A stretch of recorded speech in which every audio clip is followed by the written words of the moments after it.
Very good morning, नमस्कार दोस्तों। कैसे आप सभी लोग? तैयारी कैसे चल रही है? जैसे कि आप लोग डिमांड थी कि मैं एमसीक्यू सीरीज़ करूं, तो ये पार्ट 2 है।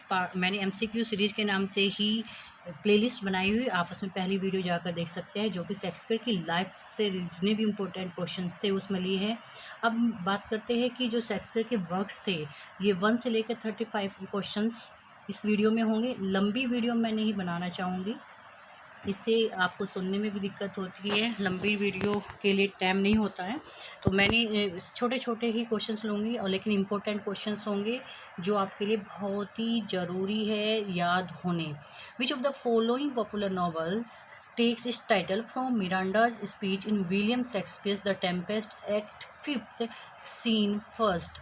यानी कौन सा पॉपुलर नॉवेल है जो टाइटल लिया जाता है, जिसका जो मिरांडा होते हैं ना, मिरांडा किसकी हीरोइन थी? मोस्ट इंपॉर्टेंट क्वेश्चन कहीं पर एग्जाम में पूछा जा चुका है। द टेम्पेस्ट जो उनका वर्क था, वो मिरांडा उनकी हीरोइन होती है।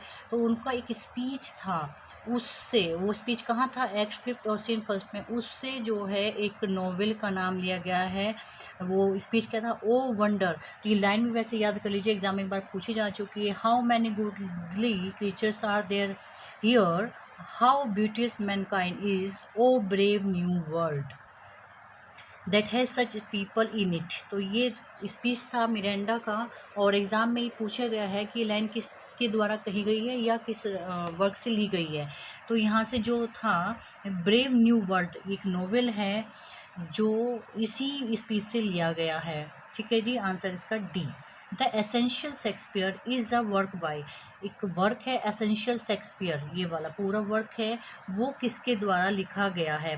तो 4 ऑप्शन आपके पास है, जे डॉवर विल्सन, मिडल्टन मरे, एसी ब्राड, जे विल्सन नाइट। तो इसका आंसर है ए, जे डोवर विल्सन जो लिखा गया है वो असेंशियल शेक्सपियर, असेंशियल विल्सन। इस तरह से आप इसके साथ तुकबंदी करके एक तरह से आप इसको याद कर सकते हैं, असेंशियल शेक्सपियर, जे डोवर विल्सन। अब थर्ड क्वेश्चन है, द पैशनेट पिलग्रिम जो कि 1599 में थी, एक is an anthology of 20 poems.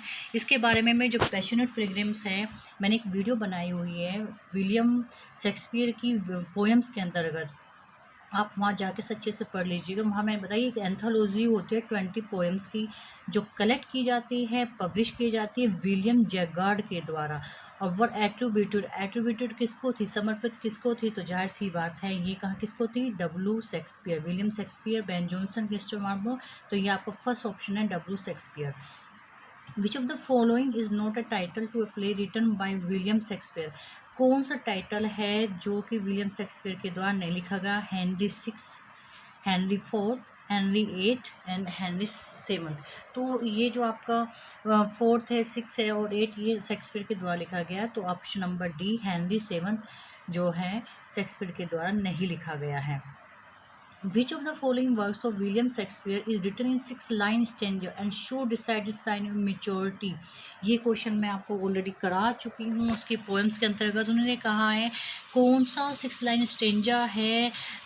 उसका 6-line स्टेंजा भी बताना एग्जाम में पूछा जा सकता है कि विच मतलब उसका जो वर्क्स है कौन 6-line स्टेंजा का है, और वो मैच डिसाइड भी करता है कि ये मैच्योरिटी है, उन्हें मैच्योरिटी नहीं थी। तो the passionate pilgrim, the rape of Lucrece, Venus and Adonis. जी हाँ माय डियर फ्रेंड्स, सी ही इसका ऑप्शन है, वीनस एंड एडोनेस। ये जो है 6-line स्टेंजा है और इमेच्योरिटी को भी शो करता है। Which of the following plays depicts middle class provincial life. ये एग्जाम में पूछा गया क्वेश्चन है। The merry wives, a midsummer night's dream, Antony and Cleopatra. तो एंटोनी कैलिपेट्रा तो हो ही नहीं सकती, द विंटर्स टेल भी नहीं है, तो द मैरी वीव्स जो है इसका फर्स्ट ऑप्शन राइट है, Merry Wives. Which of the following plays of Shakespeare does not belong to the last phase of his career. जैसे मैं माय डियर फ्रेंड में आपको काफ़ी बार बता चुकी हूँ कि शेक्सपियर के जो वर्क्स आपको याद करने हैं वो कई तरीके से याद करने हैं। एक तो आपको फेज वाइज करने हैं, first second third fourth phase में बांटे गए हैं। फोर्थ फेज में तो कौन सा वर्क कौन से फेज में है, फर्स्ट वर्क, फिर उसको आप कौन सा वर्क उसका ट्रेजिडी है, great tragedy, minor tragedy, ट्रेजी comedy में फार्स कौन से हैं। तो कई सारी कैटेगरी में शेक्सपियर के वर्क को याद करना है, वो कैसे भी पूछा जा सकता है। कौन सा वर्क उनका मास्क है, कौन सा वर्क से किसी भी तरह से पूछा जा सकता है। कई कैटेगरी में आपको याद करना है। तो उन्होंने पूछा है last phase of his career, तो ये पूछा है डज नॉट, ये भी ध्यान रखना, डज नॉट बिलोंग तो उसके यानी क्या है, लास्ट फेज से नहीं होना चाहिए। 3 वर्क क्या है उसके लास्ट फेज से होंगे, बाकी जो है तो आप देख सकते हैं much ado about nothing, the Tempest, last था सिम्बेलियन, द विंटर स्टेल। तो फर्स्ट इसका ऑप्शन ए नंबर होगा, much ado about nothing. Who used the phrase still vexed Burmose for the immortal pages of Heclut? ये कहा है कि उन्होंने ये जो फ्रेज है still vexed Burmose, ये किसने यूज़ किया है, तो ये जो हमारे शेक्सपियर थे उन्होंने ही ये यूज़ किया था।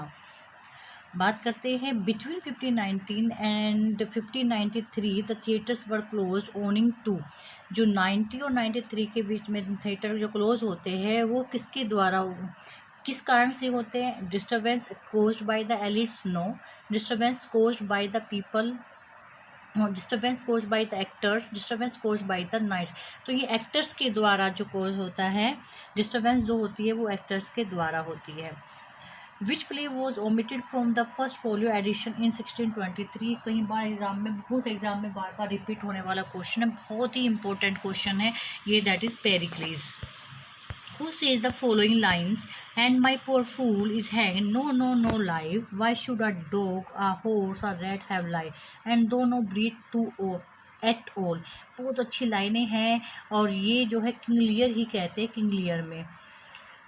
Who among the following starting writing first, आप जो फॉलोइंग जो राइटर्स के नेम दिया उन्होंने सबसे पहले किसने लिखना स्टार्ट किया है, तो वो आपको पता होना चाहिए। ये आपका रिनेसा पीरियड है, जॉन मिल्टन जो है आपका मिल्टोनिक एज के हैं, विलियम वर्ड्सवर्थ आपके जो नेचर के पोइट थे, पीजी वुडहाउस, तो सबसे पहले आपका विलियम शेक्सपियर हो गया। Who among the following was not a British citizen, जो नीचे दिए गए हैं उनमें से ब्रिटिश सिटीजन कौन नहीं है, जॉन मिल्टन है, विलियम शेक्सपियर, विलियम वर्ड्सवर्थ। तो कैथरीन फ्रैंक जो है वो ब्रिटेन की राइटर नहीं है। The language use by Shakespeare in his dramas for the most part is, तो उन्होंने कहा है कि जो शेक्सपियर के द्वारा लैंग्वेज यूज़ की गई थी वो कौन सी थी, पोएटिक प्रोज, ब्लैंक वर्स जो है ज़्यादातर जो शेक्सपियर ने यूज़ किया, तो option number B. Shakespeare sonnets 100 to 126 generally shows a re enaction of, तो यहाँ पर कहते हैं कौन से दिखाते हैं, personal relationship with the young rich pattern. इसमें कहने वाली कोई बात ही नहीं है, कई बार मैं ये क्वेश्चन आपको कई बार करा चुकी हूँ। Julius Caesar falls in point of time between, Julius Caesar जो है किस टाइम के बीच में होता है, the comedies and history, the comedies and tragedy, the history and tragedy, the tragedy and romances. तो द हिस्ट्रीज एंड हिस्ट्री से related थी और ट्रेजेडी भी थी, तो दोनों मैंने बताया था ना कि विलियम शेक्सपियर के जो वर्क है बहुत सारे तरीके से याद करनी है, तो ये आपकी ट्रेजेडी भी थी और हिस्ट्री भी थी। और मैंने एक वीडियो बनाई है कि विलियम शेक्सपियर की जो मोस्ट इम्पॉर्टेंट वर्क है, देखो विलियम शेक्सपियर अपने आप में बहुत बड़ा राइटर है, उसके हर चीज़ उसके द्वारा कही गई हर चीज़ बहुत इंपॉर्टेंट है, फिर भी जैसे होता है ना कि फर्स्ट हमें सबसे पहले क्या करना है, तो जो मैंने एक वीडियो बनाई कि शेक्सपियर से हमें कौन से वर्क पढ़ना चाहिए, तो पहले आप उनकी समरी, उनके राइटर, उनके कैरेक्टर्स, माइनर कैरेक्टर्स, उनके अंदर जो बातें दी गई है ना वो आप सब पढ़ लीजिएगा, वो मतलब छोड़ना नहीं है, बाकी चीज़ें तो आप पढ़िए लेकिन जो मैंने वीडियो में बताया वो आप जरूर पढ़ेंगे। Cordelia came to help her father because, Cordelia जो है अपने फादर की मदद करने के लिए आती है। जानते कोर्डेलिया सबसे छोटी बेटी थी किंग लियर की, वो क्यों आती है, he had given her to the lion share of his kingdom, जी नहीं उसे तो कुछ भी राजा ने नहीं दिया था। He deprived her of her share in the kingdom, जी नहीं out of her genuine love for him, और she hated her elder sister, तो ये कि वो जो कि अपने पिता से जेन्युइन लव करती थी इसलिए वो अपने फादर की मदद करने के लिए आती है, तो ऑप्शन नंबर सी सही है। Who among the following was born first of all, तो यहाँ पर पूछे कि सबसे पहले कौन जन्म लेते हैं, तो इसमें कुछ कहने वाली बात नहीं, विलियम शेक्सपियर। तो ये सब चीज़ें कैसे पता चले, क्योंकि ये तो आपको राइटर लर्न है, आपको पता चल गई, लेकिन इन राइटर्स की आपकी डेट ऑफ बर्थ याद होगी तभी आप इनको क्वेश्चन को सही कर पाओगे। Who revise King Lear for happy ending so that Cordelia could Mary Edgar at the ending, actually क्या होता है, विलियम जो शेक्सपियर होते हैं वो अपनी पोएम को, अपने जो वर्क है किंग लियर को लिखते हैं, लेकिन वो क्या होता है, एक ट्रेजेडी होती है, तो वो किंग लियर को एक रिवाइज करते हैं और हैप्पी एंडिंग करते हैं कि कोर्डेलिया एंड में एडगर से शादी कर लेते हैं, तो ये बहुत अच्छा वर्क है। नहूम जो टेट है उन्होंने इसको रिवाइज किया था। Option number A, who wrote lilies that fest smell far worse then beads, तो ये वर्क किसने लिखा है, तो ये जाहिर सी बात है शेक्सपियर ने लिखा है। बहुत अच्छी लाइन है, ये इंपॉर्टेंट है, एग्जाम में पूछी गई है एक बार। In which Shakespearean play does Curan appear, जो क्यूरन है वो किस के उसमें अपीयर होते हैं, तो ये आपके हेमलेट में अपीयर होते हैं Curran. The history of Cardino, often referred to as much merely Cardino, is a lost play attributed to William Shakespeare and एक वर्क था द हिस्ट्री ऑफ कार्डिनो, तो ये रेफ़र किया जाता है कि ये लॉस्ट प्ले है कि विलियम शेक्सपियर का और किसका, उन्होंने पूछा और को किसका था, तो ये जॉन फ्लेचर और शेक्सपियर का एक वर्क था जो कि खो चुका था, द हिस्ट्री ऑफ कार्डिनेरो। तो ये जो दोनों का मिला हुआ था विलियम शेक्सपियर एंड कार्डिनो ने। नेक्स्ट है which is Shakespeare famous romantic tragedy of sexually charge adolescence love and death, मतलब कौन सा शेक्सपियर का फेमस रोमांटिक ट्रेजेडी है। देखिए ध्यान दीजिए, यहाँ दो चीज़ें है, रोमांटिक भी है और ट्रेजेडी भी है, और जो कि उसको चार्ज लगाया जाता है कि वो सेक्सुअली चार्ज है, एडोलसेंस है, लव एंड डेथ है, तो ये आप सबसे फेमस ये Romeo and Juliet, option number C. About which of Shakespeare's play the critic Frank Carmado comments the play offers neither its good characters nor its audience any relief from its cruelty। तो कौन ये पूछ रहा है कि कौन सी Shakespeare का ऐसा वर्क है जो वो ना ही तो अच्छे करेक्टर्स हैं, ना ऑडियंस है, ना ही रिलीफ मिलता है क्रूलिटी से, तो ये आपका option number D King Lear इसके बारे में वो कहते हैं। The first playhouse built by actors for actors on the south bank of the Thames as Southwark was। अभी पूछ रहा है कौन सा फर्स्ट प्ले हाउस था जो एक्टर के द्वारा ही बिल्ड किया गया था और थेम्स के साउथ बैंक पर था, तो वो जाहिर सी बात है ग्लोब थिएटर था वो, जो एक्टर्स के द्वारा ही स्थापित किया गया था। The Globe opened in autumn 1599, which play was the first to be staged here। 1599 में ग्लोब जो है ओपन हुआ था, तो ये पूछते हैं कि फर्स्ट प्ले कौन सा था जो उस पर किया गया था, तो जूलियस सीजर, बी ऑप्शन इसका सही है। The actors in Shakespeare's company, including the famous Richard Burbage, William Kemp, Henry Condell and.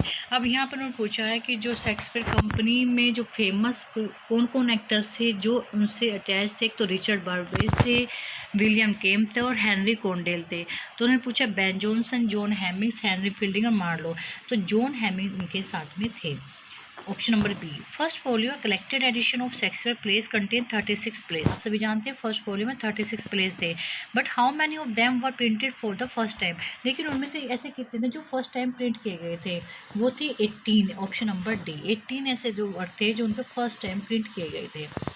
The American novelist Herman Melville's character captain Ahab in Moby Dick is the classic tragic hero.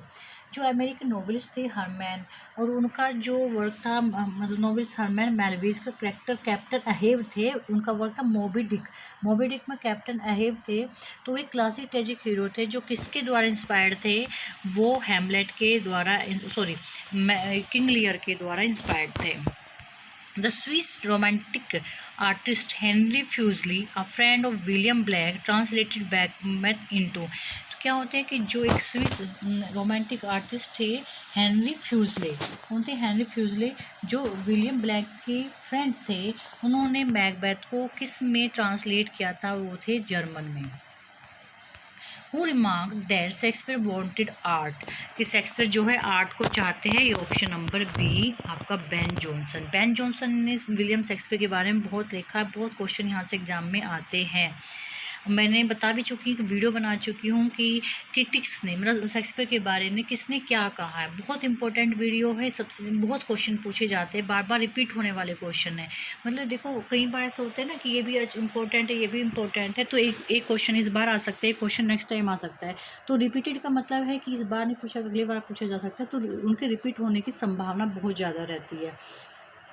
बात करें choose a match that does not match, मतलब match choose करना है match को जो आपस में match नहीं होता। Touchstone, As You Like It, बिल्कुल थे टच स्टोन। गोर्लिंग, किंगलियर, बिल्कुल थे। सिन्ना जूलियस सीजन में थे, गोबो ट्वेल्थ नाइट में नहीं थे। गोबो किस में थे, ये आप मुझे कमेंट बॉक्स में कमेंट करके बताएंगे। ये माइनर कैरेक्टर में आते हैं। Which play of Shakespeare describe the 7 edges of man, most important question. 7 edges जो है वे करते एज यू लाइक इट में। D option. Best work of Shakespeare was done. अब उन्होंने पूछा जो उन्होंने बहुत अच्छे वर्क करे हैं ना वो कब लिखे उन्होंने, बिफोर 1595, नो तब तो लिखे ही नहीं उन्होंने, बिफोर 1601, आफ्टर 1612 और आफ्टर 1603। तो डी ऑप्शन है। जितने भी अगर आप लास्ट पेज वाले जो वर्क है ना वो सबसे ज़्यादा लिखा है, बहुत बेस्ट कैटेगरी में आते हैं। Read the following lines and answer the question that follows it. O genius Caesar thou art mighty yet they speed walks around at turns are words in prop external। what is the essence of this statement। तो ये जो यहाँ पर 4 लाइनें दी है, अब ये question यहाँ इसका सार पूछा है। ये भी पूछा सकते हैं कि ये किस वर्क से लिया गया है या किसने बोला है, तो क्वेश्चन कैसे भी आ सकता है।